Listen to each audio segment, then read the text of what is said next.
So if you want to learn how to build agents with AI or build AI apps without being a programmer or an engineer, there's one very important thing that you have to stop doing right now. And it's the exact opposite of what most gurus and people out there tell you that you should be doing. I'm Lisa Kostova, and I lead a group of vibe builders, primarily non-technical product managers, and there are a few engineers in there as well. We have a group on Slack. It's called the Vibe Builders, and I have a Substack channel where I share our learnings in building apps and building production-ready software using no-code and low-code tools like Replit.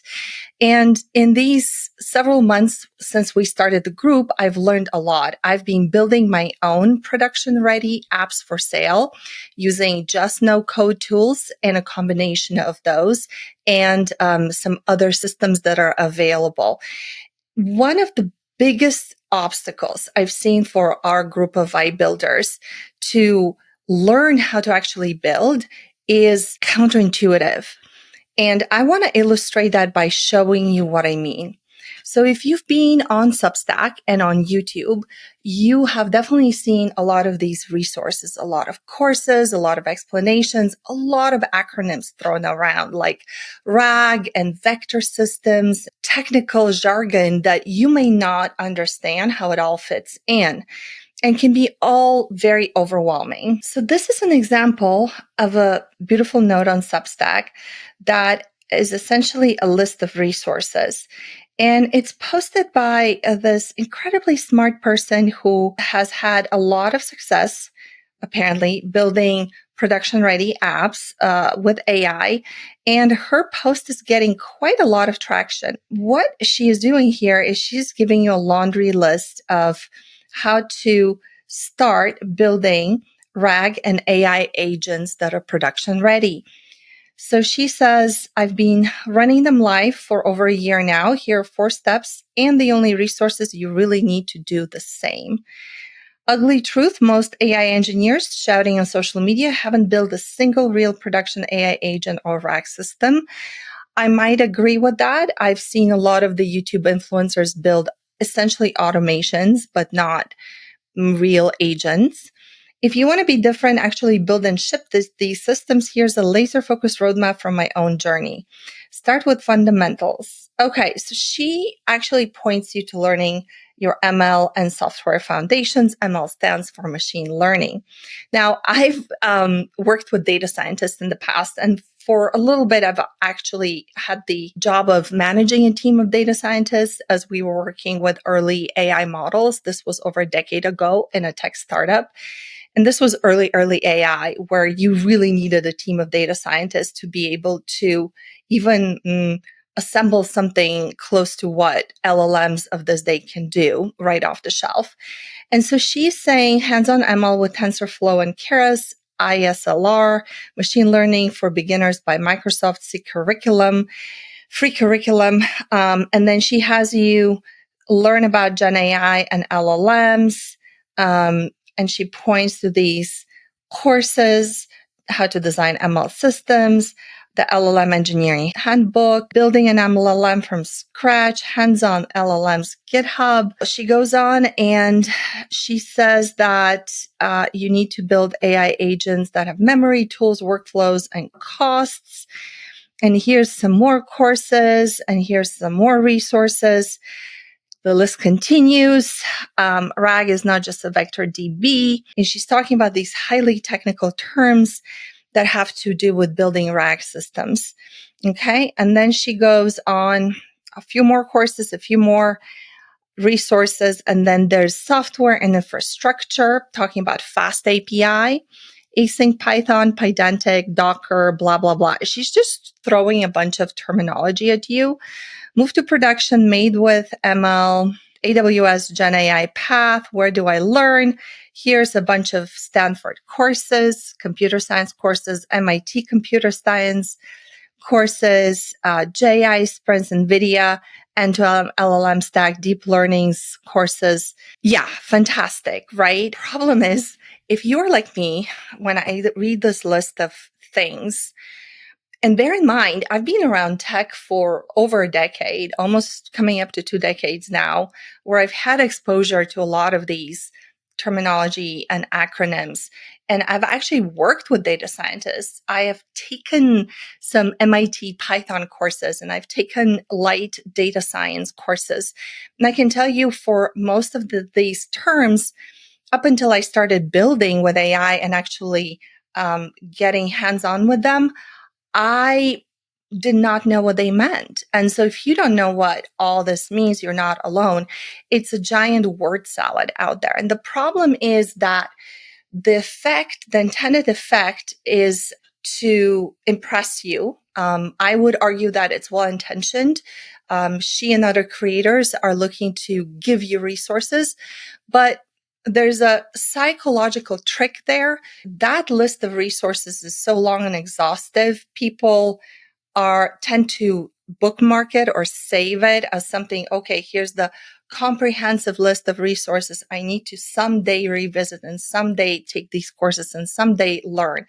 And that creates a huge problem. There's a huge issue with these laundry lists of resources is that they represent learning debt. So you're going to save this list someplace. Your brain is going to remember there's a bunch of highly technical stuff I don't understand that I'm going to save for learning at some point in the future.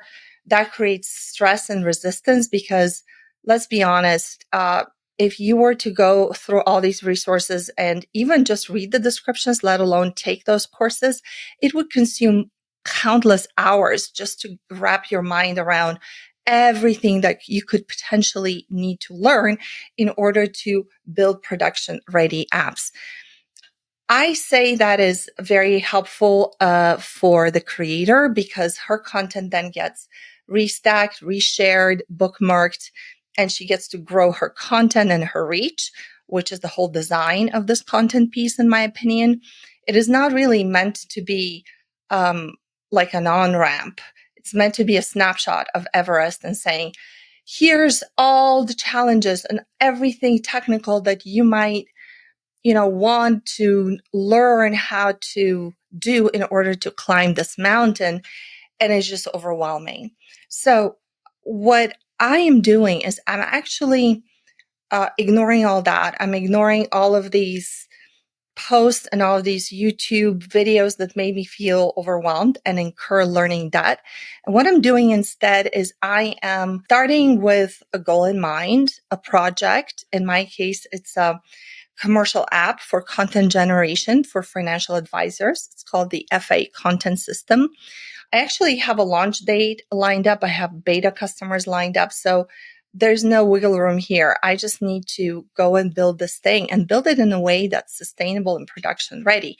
So the things that she talks about.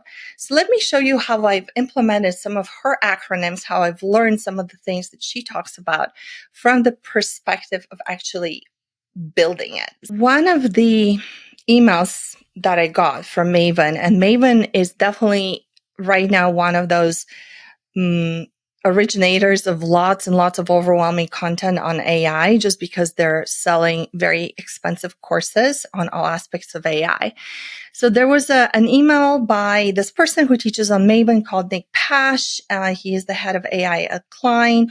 And then I got this email that I pasted in a doc and then I exported as a text file. I read most of it. It was very interesting. I was going to use RAG and I was going to build it like a RAG, and I was going to use Flowise AI. Again, one of those things that I discovered as I was looking for solutions on how to build RAG. And Flowise is an orchestration agent system that basically allows you to build these AI agents visually. It's way more optimized for working directly for LLMs than, for example, N8N. Again, I learned this because I needed to research how to build the thing I needed to build, not because I went out there and read everything under the sun.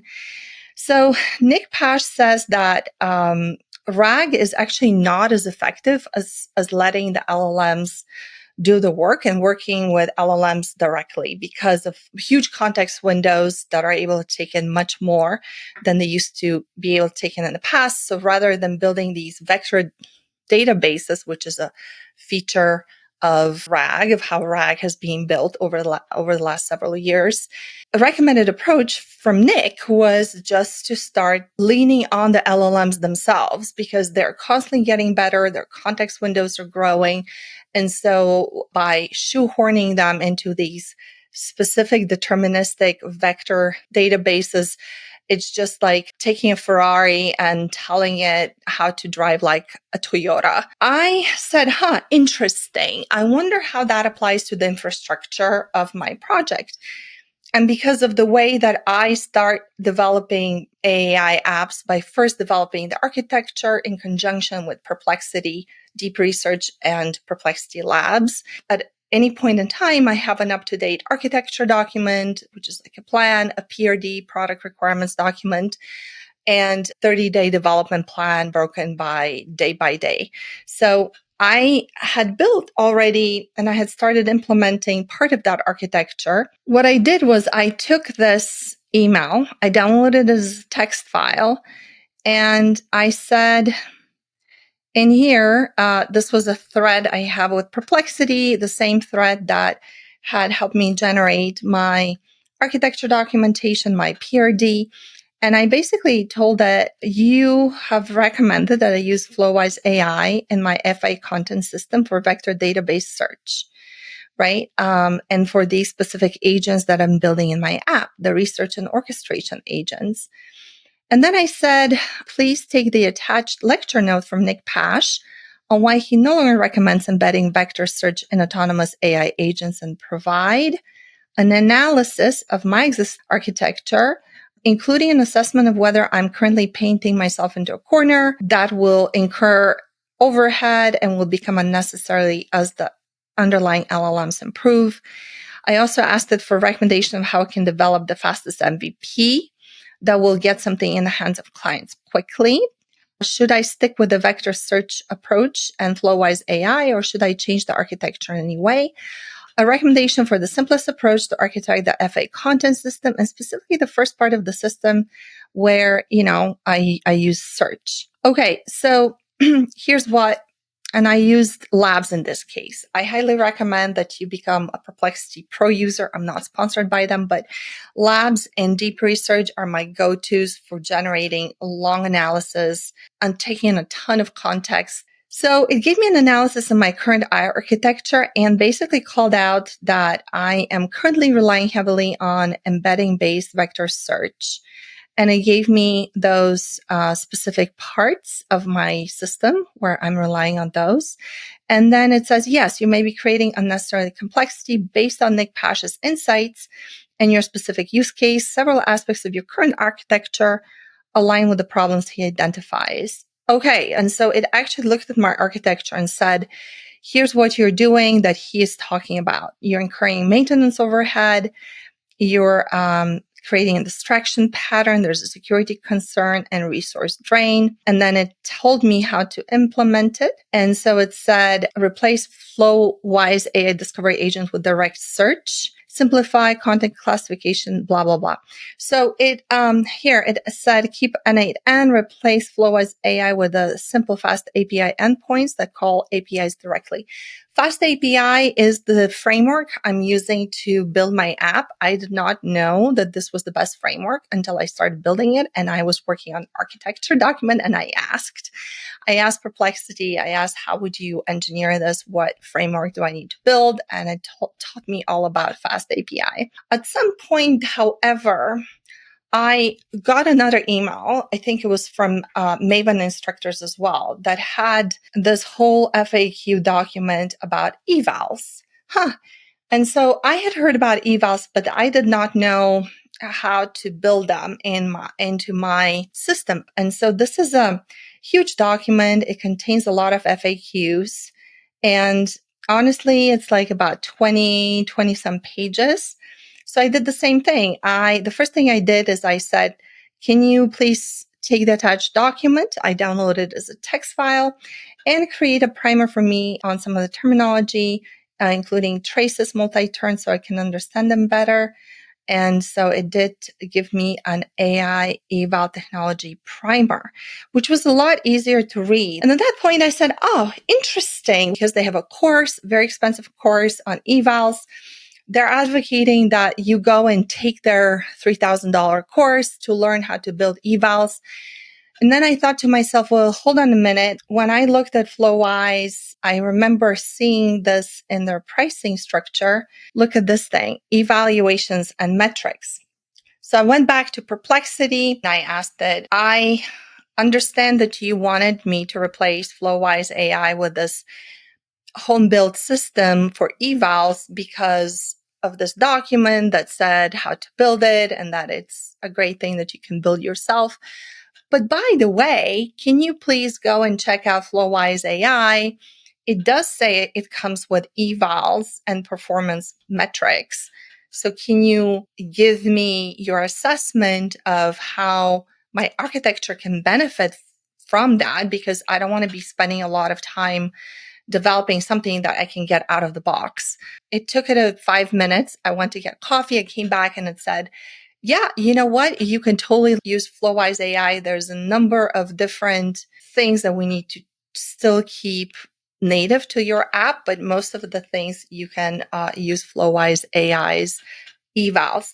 And it also modified how we were going to do evals in architecture based on that document that I didn't have to read fully. It summarized it for me and it said, hey, they're advocating for binary evals as opposed to evaluations that go on a scale. So this is how I kind of evolve my architecture to conform with these best practices. And I didn't have to go and read 50 different textbooks or take 20 different courses and spend countless hours of learning and drowning in information before I started building things. One of the best things you can do if you want to learn how to build with AI is just adopt the principle of learn as you build, which is the core principle of Vibe Builders.